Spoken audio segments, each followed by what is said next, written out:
नमस्कार दोस्तों, कैसे हैं आप लोग। नेटफ्लिक्स के अगेंस्ट लीगल नोटिस जारी किया गया है। क्यों?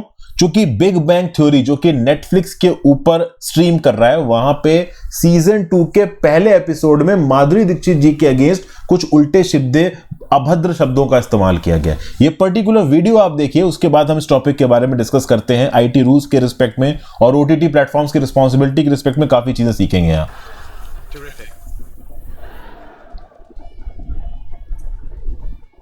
Is that woman Aishwarya Rai? Yes, isn't she an amazing actress? Actually, I'd say she's a poor man's Madhuri Dixit. How dare you? Aishwarya Rai is a goddess. By comparison, Madhuri Dixit is a leprous prostitute. Sorry, I didn't mean to offend you. Obviously, you're not that familiar with Indian cinema.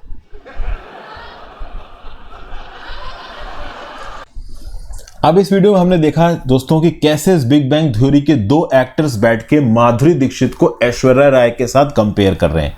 एक individual, एक actor यहां पे जो Parsons करके actor है, वो ऐश्वर्या राय को poor men's Madhuri Dixit बोलता है। दूसरा माधुरी दीक्षित को ऐश्वर्या राय को गॉडेस बोलता है और माधुरी दीक्षित को कुछ अभद्र शब्दों से यहां पे एड्रेस करता है। अब खास बात दोस्तों ये है कि एक अमेरिकन सिटकॉम शो है। सिटकॉम मतलब सिचुएशनल कॉमेडी। सिटकॉम्स में क्या होता है, जैसे बहुत से ऐसे सीरियल आए हैं पहले, फ्रेंड्स और बतेरे हैं, ठीक है। तो इन सिटकॉम्स में क्या होता है कि हर हफ्ते उस सीरीज में एक ही सेट ऑफ कैरेक्टर्स आएंगे और वो सेट ऑफ कैरेक्टर्स अलग अलग सिचुएशन में लोगों को एंटरटेन करने की कोशिश करेंगे कॉमेडी करके।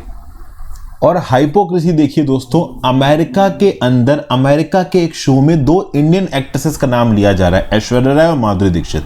अब ऑब्वियस सी बात है, किसी ऐसी हस्ती का नाम लिया जाएगा जिसको अमेरिका में कोई जानता ही नहीं, तो नाम लेने का मतलब क्या है। अपने आप में ही माधुरी दीक्षित और ऐश्वर्या राय दोनों ही बहुत बड़े नाम हैं, अमेरिका में बहुत सारे लोग इनको जानते हैं, तभी तो इनका नाम इस प्रकार के सटायर में इस्तेमाल किया जा रहा है। बट सिटकॉम है तो इमोरल और अनएथिकल तरीके से कुछ भी अब्यूजिव बातों में इस्तेमाल किया जा रहा है। तो अब इस चीज को लेकर नेटफ्लिक्स के अगेंस्ट लीगल नोटिस आया है। लीगल नोटिस में जो मिथुन विजय कुमार हैं, उन्होंने नेटफ्लिक्स को एड्रेस करते हुए ये लिखा है कि आपके शो का ये जो कुणाल नायर नाम का कैरेक्टर है, ये ऑफेंसिव और डेरोगेटरी शब्द इस्तेमाल कर रहा है बॉलीवुड एक्ट्रेस माधुरी दीक्षित के अगेंस्ट। यहाँ पे पूरा का पूरा नोटिस है। साफ साफ यहाँ पे मिथुन विजय कुमार ने नेटफ्लिक्स से बोला है कि अपने सीजन 2 का ये जो पहला एपिसोड है, इसको डिलीट करो, नहीं तो तुम्हारे खिलाफ लीगल एक्शन होगा। अब जब नेटफ्लिक्स के ऊपर बात आई तो नेटफ्लिक्स यहां पे क्या जवाब देगा? ऑफिशियली तो देखिए कोई जवाब आया नहीं है, बट रिसेंटली हमें देखने को मिला है कि जब भी सोशल मीडिया किसी प्लेटफॉर्म से, फेसबुक या इंस्टाग्राम जैसे से अकाउंटेबिलिटी मांगी जाती, तो वो ये बोल देते हैं कि साहब हमारे प्लेटफॉर्म पे तो थर्ड पार्टी ने चीजें अपलोड की है, हम क्या करें। तो उसी प्रकार से नेटफ्लिक्स भी यहां पे ये बोल सकता है कि इस पर्टिकुलर बिग बैंग थ्योरी का जो प्रोड्यूसर है, जो एक्चुअल निर्माता है, वो तो कोई और है। अगर आप बिग बैंग थ्योरी की बात करें दोस्तों, तो इसके प्रोडक्शन हाउसेस हैं चेक लॉरे प्रोडक्शंस और एक है आपका वार्नर ब्रॉस टेलीविजन, और ये दोनों अमेरिका बेस्ड हैं।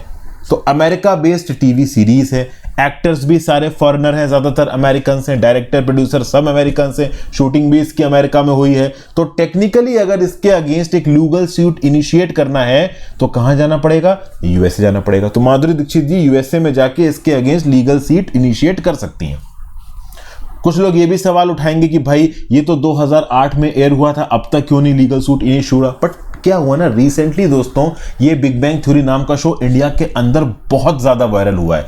इंडिया के ओटीटी मार्केट में ओवरऑल ऑन एन एवरेज जितनी एक वेब सीरीज की डिमांड होती है, उससे 11 गुना ज्यादा इस बिग बैंग थ्योरी की डिमांड है। इतना ज्यादा ये इंडिया के अंदर वायरल हो रहा है। और रही बात नेटफ्लिक्स को सू करने की, तो नेटफ्लिक्स को टेक्निकली यहां पे सू किया जा सकता है, क्योंकि देखिए information technology intermediate guidelines and digital media ethic rules 2021 के अंदर एक ओटीटी प्लेटफॉर्म की, एक सोशल मीडिया प्लेटफॉर्म की ये रिस्पॉन्सिबिलिटी बनती है कि अगर उसके प्लेटफॉर्म पे कोई गलत कंटेंट सर्कुलेट कर रहा है तो वो उसको हटाएंगे। उस केस में उस पर्टिकुलर प्लेटफॉर्म के पास अगर किसी की कंप्लेंट जाती है, जैसे यहां पे गई है, तो सेल्फ रेगुलेटिंग बॉडी होगी इस पर्टिकुलर प्लेटफॉर्म के अंदर, वो सेल्फ रेगुलेटिंग बॉडी इस पर्टिकुलर कंप्लेंट के ऊपर एक्शन लेगी। तो टेक्निकली अगर यहां पे मिथुन विजय कुमार ने एक लीगल नोटिस दिया है, तो नेटफ्लिक्स के अंदर की सेल्फ रेगुलेटिंग बॉडी उस पर्टिकुलर लीगल नोटिस पे एक्शन लेगी। और अगर मान लीजिए वो एक्शन मिथुन विजय कुमार को पसंद नहीं आता, तो मिथुन विजय कुमार एक एपेलेट कमेटी के पास जा सकते हैं उस पर्टिकुलर एक्शन के अगेंस्ट। ये सब लिखा हुआ है information technology intermediate guidelines and digital media ethic rules 2021। तो जी हां, इस शो के अगेंस्ट अगर एक्शन लेना है, इसके प्रोड्यूसर्स के अगेंस्ट एक्शन लेना है, तो यूएस में जाके लेना पड़ेगा। इंडिया के अंदर इस पर्टिकुलर एपिसोड की स्ट्रीमिंग को डेफिनेटली बंद करना चाहिए, और अगर वो बंद नहीं होती है तो कम से कम ये जो पर्टिकुलर सीन है इसको यहां पे डिलीट करने की जरूरत है, या एटलीस्ट म्यूट तो करने की जरूरत है ही।